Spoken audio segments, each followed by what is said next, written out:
How about that? Great. All right, don't worry about it. I love you. You know I love you. I appreciate it. I got you, girl. You know I got you, right? Don't worry about anything. Yo, I was just wondering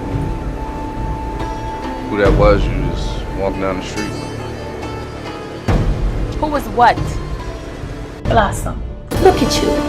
You're a very beautiful woman. Why do you keep wandering around with that bum? You are my good friend. And I will hate to call the police on you if you don't stop knocking at my door. I want you out of my apartment by this weekend. Are you sure you're not taking this too far? No. And as long as she's living there under that same type of lifestyle, I'm not gonna share an apartment with her. You're a loser. What makes you even think that she would ever want anything to do with you? That's my heart, man. That's my baby. Couldn't imagine life without her. Yes.